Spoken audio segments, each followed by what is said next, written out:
Hello? Hello, hello. Hello. Hello. Who is this?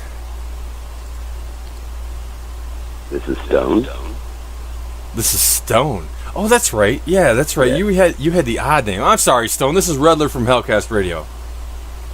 Hey, how's it going? It's going pretty good. I'm calling on time, but I'm like finishing the last question of a game that we're playing. So if you could hold on for just a bit. Yeah, I mean, you can still chime in and whatever. I'm sure, I guess, man. What's the game being played? I forgot that. I thought we were supposed to converse on the 24th. Is it the 24th already? Dude, that's like Monday. Okay, then maybe I must have my dates mixed up, man. I'm all fucked up, dude. It's a really busy weekend. We're shooting a music video and all kinds of shit's going on. And Nice. Yeah. Been busy. Nice. It's been a very busy week, dude. All right, well, just to fill you in, we're playing a game called Hellcast Feud. It's our version of Family Feud. Okay. And so you can actually answer this last question if you want. All right, the question is, name a fruit that is messy when you eat it. Messy when you eat it. Shit, man. I'm going to say mangoes. You're going to say mango. Mangoes all the time. Because they're gross. Now, see, no, I completely agree. See, my answer was vagina. Oh, okay. I don't know if that's a fruit, but I mean, Hold on. Isn't that the forbidden fruit? In modern society, yeah, not biblically, but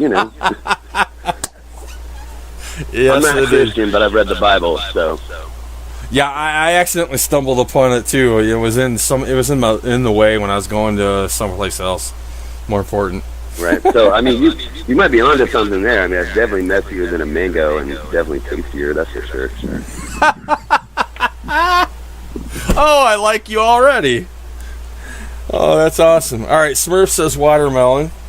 Let's see. Crazy Horse Lady says an orange. Oh, this is some fucked up shit. I love it. So, Stone, I just gotta say hi. How the fuck are you? I'm doing fantastic, brother. How you doing? I am well on my way to getting pretty smashed.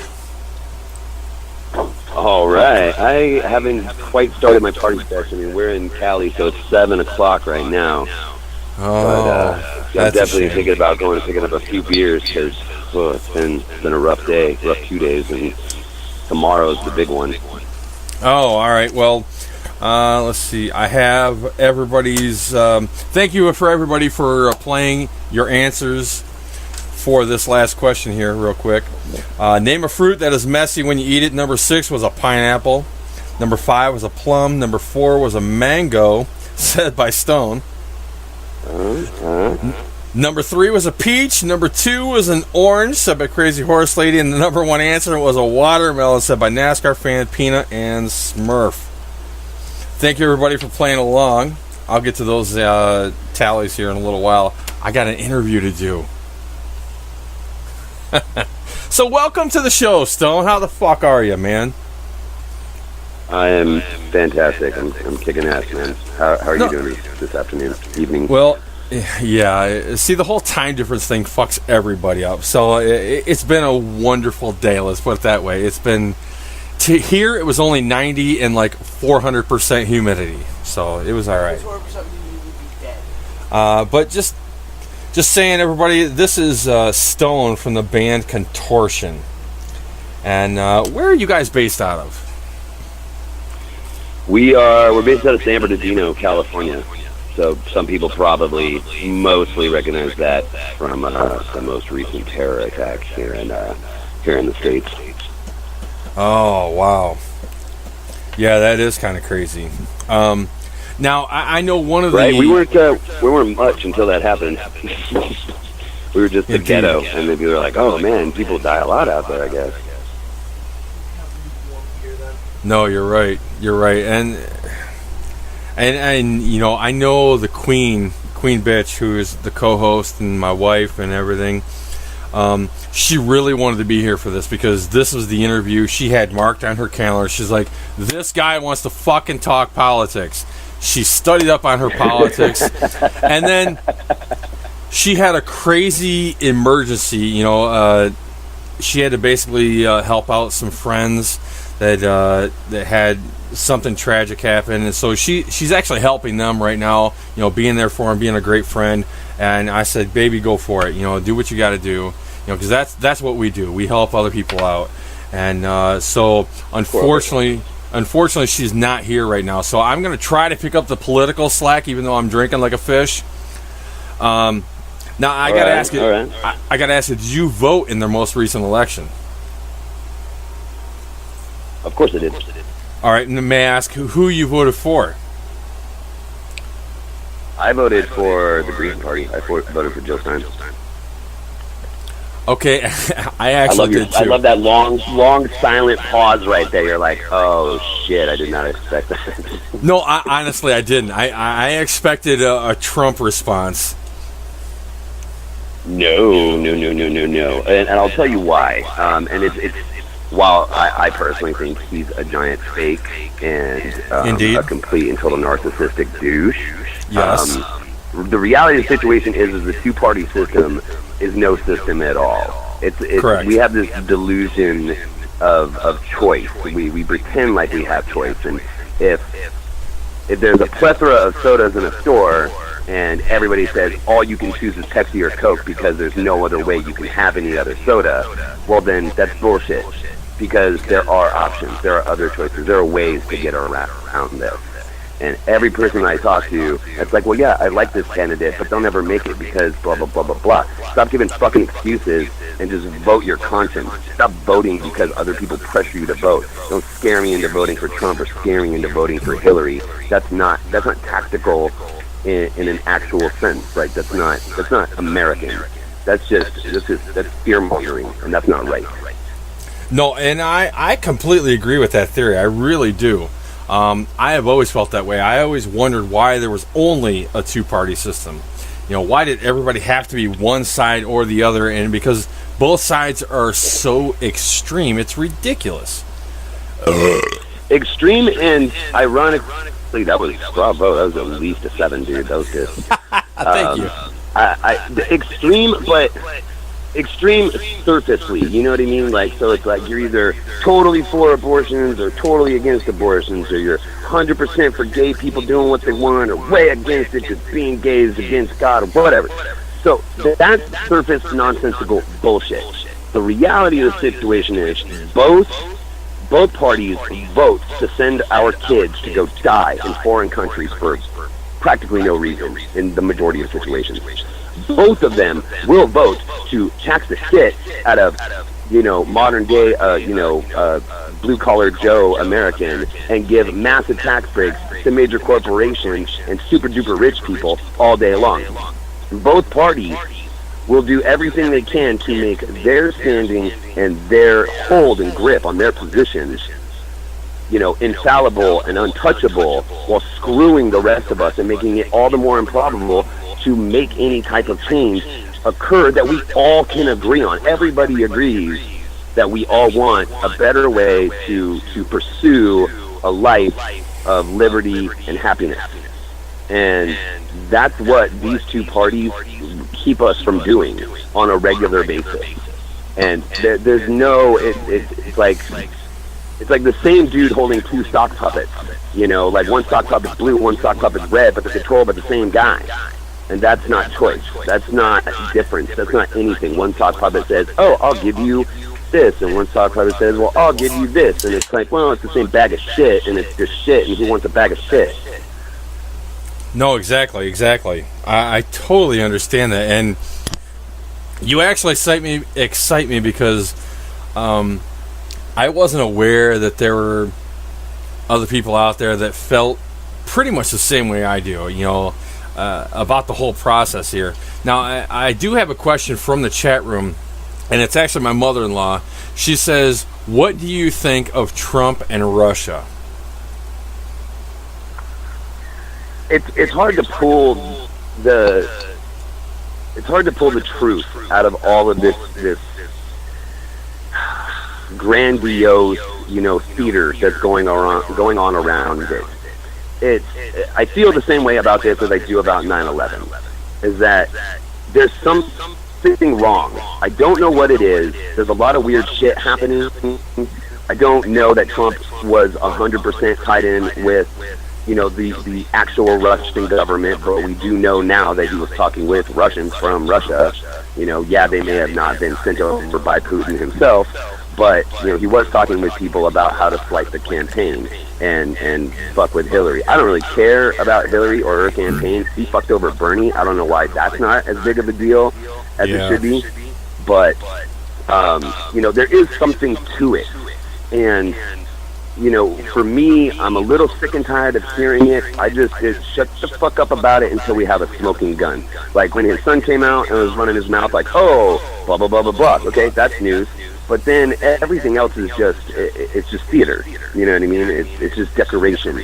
And that's not, I feel like when you have situations like this, there's something bigger going on. You know, you look at, during the Obama administration, you see all these ridiculous, you know, news stories and all these things, everything from Kim Kardashian's ass to, you know, oh, Obama's going to take our guns or whatever the scenario is. And we're missing the bigger point. That guy literally bombed the shit out of hundreds of thousands of millions of civilians in foreign countries. Civilians. Furthermore, all the other stuff that was going on in the back rooms by the Democrats during that era, like, nobody was talking about that stuff. So it kind of leads me to wonder at this point, what's really going on right now? What kind of underhanded shit is happening while everybody's focused over here? You know what I mean? It's like a magic trick. You know, it's a sleight of hand. You pay attention to this hand while this hand's picking your pocket or removing your watch. That's a big problem with, you know, mainstream media specifically. All those people are owned by a handful of super duper rich people who also happen to own our politicians. So what does that tell you? You know what I mean? No, definitely. My mother-in-law, Crazy Horse Lady, definitely agrees with what you're saying. And I do too. It makes a lot of sense. You know, and I have to say, Stone, you are a rarity. You're part of the public eye, so to speak. You know, you're the lead of a band, and you're throwing out a political opinion. That's one of the deadly sins. That's like, you know, the third rail. You know, it's like politics and religion. Those are like the third rails of everything. You never want to talk about them. So for you to actually be able to, you know, when I got the email from you guys saying, oh yeah, let's talk politics, my wife, I thought her panties got wet right on the spot. You know, because this is the shit that she loves to talk about, but nobody ever wants to. And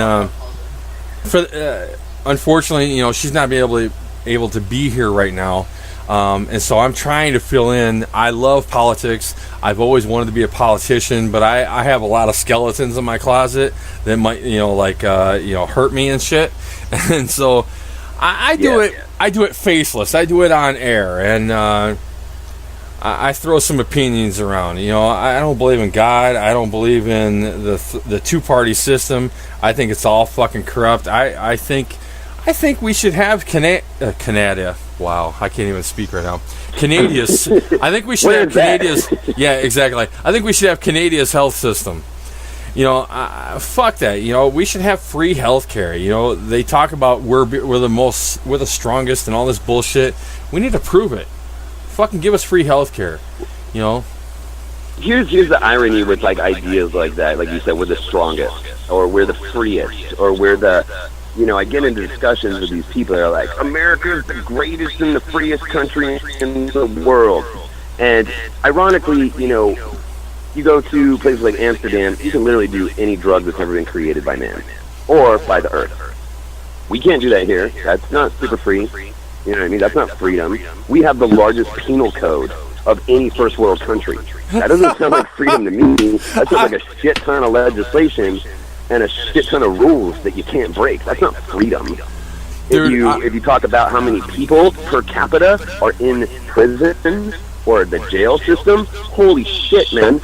Like, granted, yeah, okay, in China they just kill people and so forth, and maybe we don't do that very much, but we have more people in prison than anywhere else in the world. That doesn't sound like freedom to me. No, you're right. Where do you draw the line? How do you define freedom in that sense? You know what I mean? Like, that's So with the healthcare system, there's a lot of back and forth, and there's a lot of stuff that could be argued in one direction or the other. But the reality is, when you look at our Constitution or you look at the Bill of Rights, in particular, the Declaration and the Constitution, both of them are bookmarked, end to end with the idea of civil liberties and independence. So civil liberties is the idea that, it's civil and you're free, but under the constraints of not harming other people. And then, with straight independence, it's like do what you want as an individual. So our government is here to supposed to propagate the well-being of society as a whole. And if healthcare isn't in that statute, I don't know what should be at that point. So that's kind of my take on it. And the reality is we continue to raise every year something like anywhere between like 10 to 20% of the budget of our military. So we're far more concerned with giving up a ton of our tax money to go killing and blowing up a gang of people all around the world and running secret wars in Yemen and in Panama, and the list goes on. And we're more concerned about that, at least our finances show that, than we are about taking care of the people that live here. No. And that doesn't seem very civil in its actual sense to me. No, you're right, and that does make a lot of sense. I do have another question. It's actually from the chat room here. It's from Smurfette, and the reason she's called Smurfette because she sucks your dick until it's purple. But anyway. Okay. Yeah, she wants to know, how do you feel about suicide, and in particular Chris Cornell and Chester Bennington. Chester Bennington. I can't say that I don't understand it, because I do. We've all, damn near every human being on this planet has at some point been at the lowest low that they can personally imagine. And strength comes from being able to overcome things that you never thought that you could. Now, I don't know. I never knew Chris Cornell. I never met him. I never met Chester. Sadly, especially Chris Cornell. Soundgarden was one of my favorite bands growing up. But, I can postulate a theory. It's about the best I can do. And it kind of leans on, are you familiar with what affluenza is? I think I've heard of the word. I'm not sure what it means, though. Okay. Affluenza is what our president has. Affluenza is what, some of these, like that kid, wasn't named Brock Turner, out there in NorCal that got busted for raping a girl and then got off for 3 months. Okay. So, affluenza is a mental disorder where it more or less, because you're so affluent, because you're so rich, because you're so removed from how normal society works for people that don't make millions of dollars a year or whatever the case is, you don't really understand those people and you don't feel empathy. You're borderline a sociopath because you're so fucking rich, is what it boils down to.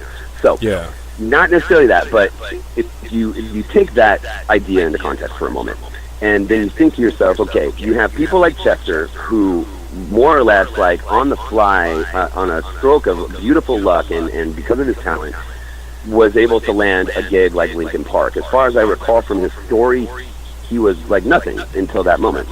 And Chris Cornell, if you know the stories of Seattle back in the 90s, when all these grunge bands started coming up, most of them were broke, poor, they were nothing. And then all of a sudden, you are handed the world. Yep. Now, that's a lot to take on. And when you start to experience a lifestyle that maybe you thought you could imagine but would never have fathomed in its full capacity, and then you go through and you see and feel and experience more than any human being that came from where you have come from, eventually there becomes what I might assume to be like a system overload. And then you lose touch with any type of like esoteric attachment that you had, and that's why you see, some of these people that go way down the rabbit hole with drugs or whatever and women and all these things, and then all of a sudden they're like, oh, I'm religious, and they don't commit suicide because they find this esoteric thing, whatever it is, Buddhism, Christianity, etc. And some people, though, never reattach to that esoteric thing. They never find that gateway because they have, a resistance to religion or a resistance to maybe feeling that same energy through exercise or martial arts, or when you become bigger than life, you need to, in my personal perception, you need to find something bigger than yourself, a purpose that becomes more than what you are, and now you are serving that in one shape or another. And if you don't have that, then you lose grip. That's my theory. I can't prove that. Like I said, I didn't know either of these guys, but that's about the only thing I can really figure. Well, because not a whole lot else beyond that makes sense. No, you're right. And it doesn't make sense to me when I occasionally lose grip on my penis when I masturbate. And then you end up like punching the end of it on accident. You're like, exactly. I'm pretty sure we've all been there, and then it's like an accordion, and you're like, you got the next 10 minutes to try and get it back because you're almost there, and you're like, fuck, come on, okay, I better switch the video up because this isn't doing it anymore. No, that obviously that makes a lot of sense. Now, I know we've been hardcore politics right now, and don't get me wrong, it's great. But I do have to ask you a couple of questions about the music, and I know this is odd for us. Of course, this is odd for us.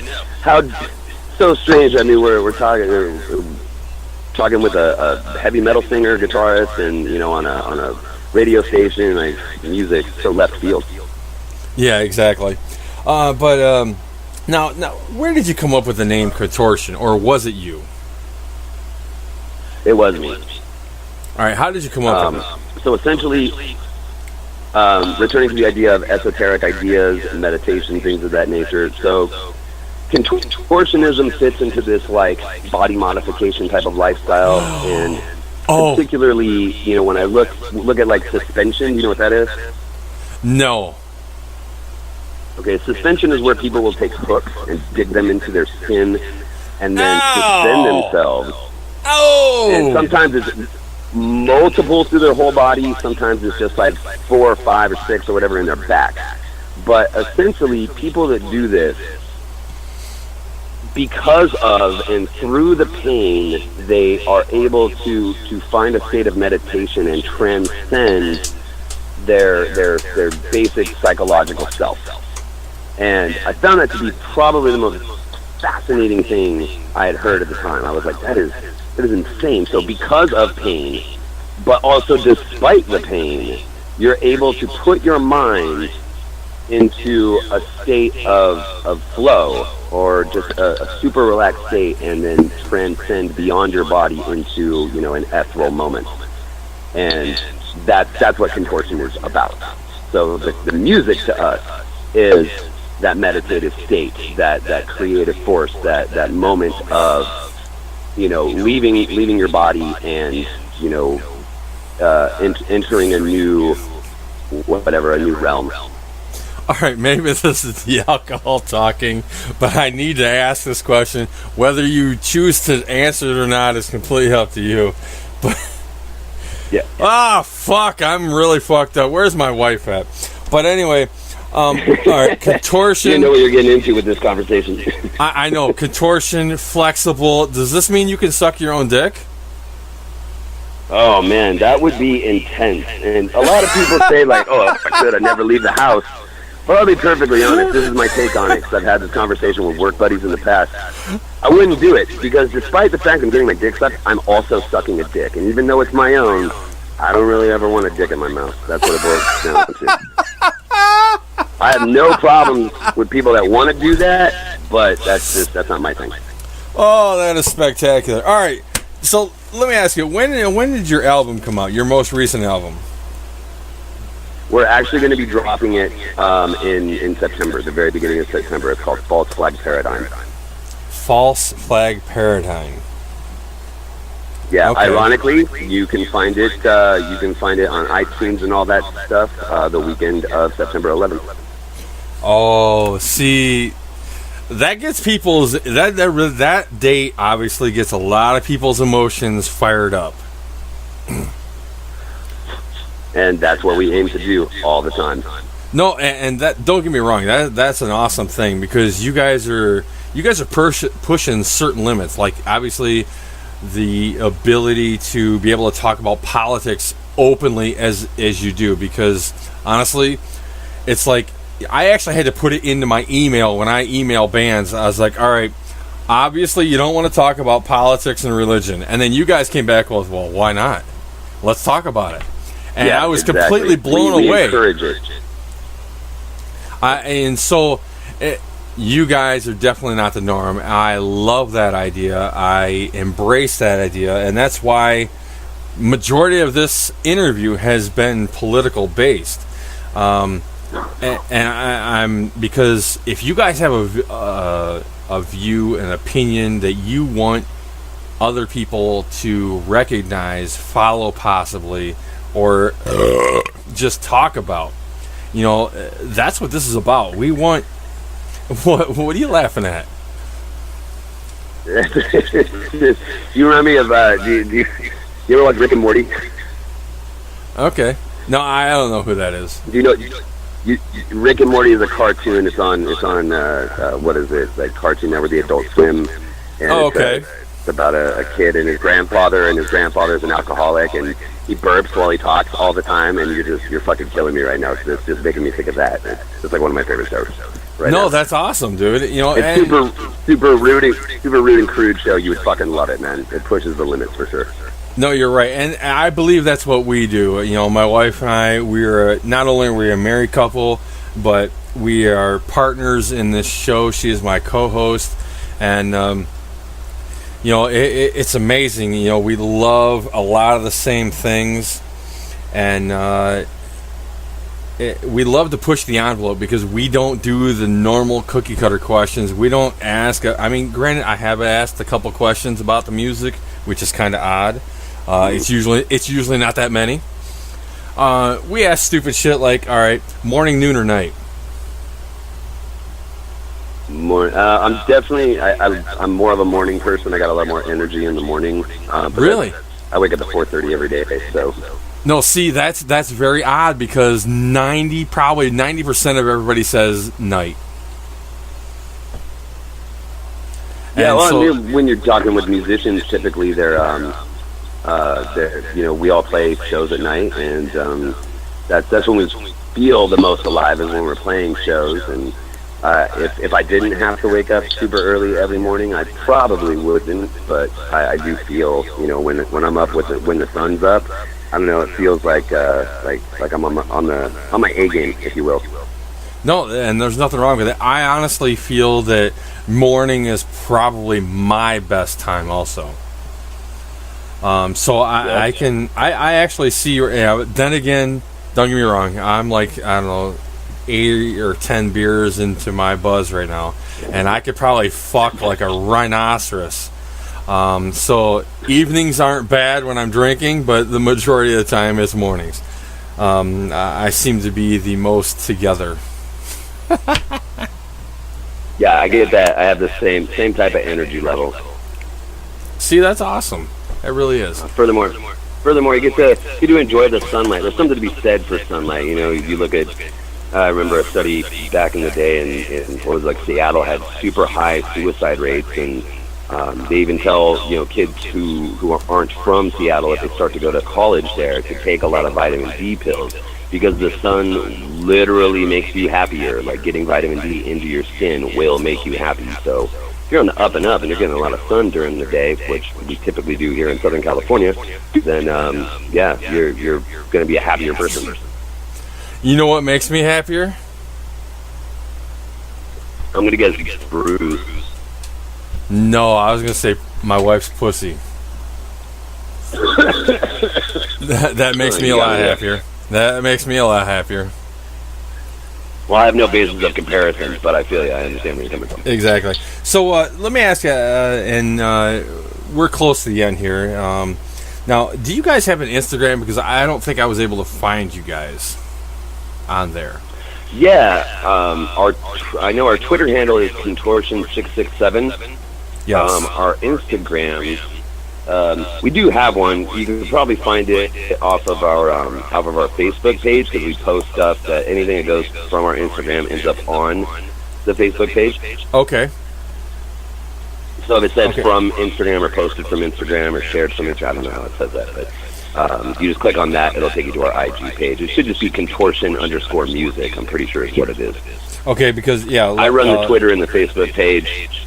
Somebody else in the band runs the IG page. Okay, because like I said, I know that Twitter is Contortion667, and then the Facebook page is Contortion the Band. You got it. You got to check these guys out. Like I said, during our King of the Hill tonight, I'm actually going to play the song that I have from them, which is Faceless Enemy. Now, what can you tell me about that song that everybody needs to know about? Faceless Enemy is probably a prime example of our version of politics. So, like I said before, I don't believe, because I write most of the lyrics, and I don't believe in left versus right bullshit. We don't talk about, it's all about Democrats, or it's all about Republicans, or blah, blah, blah, or fuck this guy, fuck that chick, or fuck, that's not how we approach things. Faceless Enemy is about the 2008 bailout. And it's about how we as a society got screwed over by our own government and by a whole bunch of rich assholes. And our government, our taxes, are paying for the fuck up of a bunch of banks and a bunch of corporations that screwed people on the front end, and then we all paid them back for screwing people over. Dude, that just sucked. What happened? That just sucked. I hated it. Dude, it's horrible. And so, you see these major corporations who tout capitalism, and wave that flag so proudly and so forth. But then when they fuck up and get caught fucking up and screw us all over, then they want to turn around and pull a socialist type of attitude. Like, well, it's, just help us out. That's wrong. That's wrong. You can't run around and scream and shout about how great your way of life is and how this other way sucks, but then when you get caught being a douche, then you have to turn around and ask for help using that other way that you say sucks so bad. And that's wrong. No, that's what I totally understand. Enemy's about. And all our songs, are on that fine dividing line. It's not left, it's not right, it's not up, it's not down. It's just what's correct. We're pointing out the things in society that need to be noticed, and in some instances, giving legitimate ways to solve them. Like, hey, wake up, this is a problem. This is a way you can go about fixing it. No, definitely. All right, well, I think we're gonna stop there for now, and okay. My daughter says, "Hey, dude, in your game, you're lame." I don't know what that means, but it's just my daughter. She's 21. She doesn't know what she's talking about. Yeah, I'm not too. It's probably some type of lingo that I'm not savvy with. I mean, sometimes insults are like cool, like when you call your buddy a douche, but he's not a douche, and you're like, you're a douche too. I don't know. I'm not in touch with the youngsters these days, bro. I'm in my 30s, and I don't know 30s. What you're in your half the lingo 30s is anymore. You're in your 30s. I love you, dude. You're in your 30s. I'm almost in my mid 40s. So and I'm still fucking rocking out. I even rock out so much that my kids look at me like, "Dad, what the fuck are you doing?" And I love it. I do. I love it. All right, so kids, Stone, I'm going to ask you. Rarely understand their parents. And parents don't understand their kids. It's the way of the walk. Yeah, indeed. You are so speaking the truth there. Now, I'm going to ask you one last thing before we cut you loose, sir. If you could just say who you are, who you're with, and you are listening to Hellcast Radio. Ladies and gentlemen, this is Stone of Contortion, and you're listening to Hellcast Radio. That is absolutely spectacular. That's all I needed. No, sir, it was an absolute pleasure to talk with you tonight, and I learned many things. And when someone breaks out of the shell of the norm that you're used to listening to and talking to, it's like most of these bands, like I said, they think politics and religion are like the third rail, so they stay as far away from that shit as possible. So for you to break the mold and actually dive into that was fucking spectacular, and I totally appreciate and honor you for it. Thank you. And just as a heads up, I mean, if you guys want to do another interview in the future and so forth, especially when your lady's around and she gets to ask the questions that she would like to ask and converse about what she wants to talk about, then I'm all ears and I'm typically available. Oh, dude, she would absolutely fucking love that because, like I said, she's taking care of some personal business right now, and that would be spectacular to have you back. You know, you just need to let us know when you're busy, and we'll try to smack you up when you're not. Basically. Sounds good. We'll be in touch for sure, brother. Yes, sir, indeed. I do have your email. Thank you very much for joining us tonight. It has been a pleasure. We wish you nothing but good luck, and I hope to talk to you soon. Thank you very much, man. We will talk soon. Have a good one. All right, later. Later.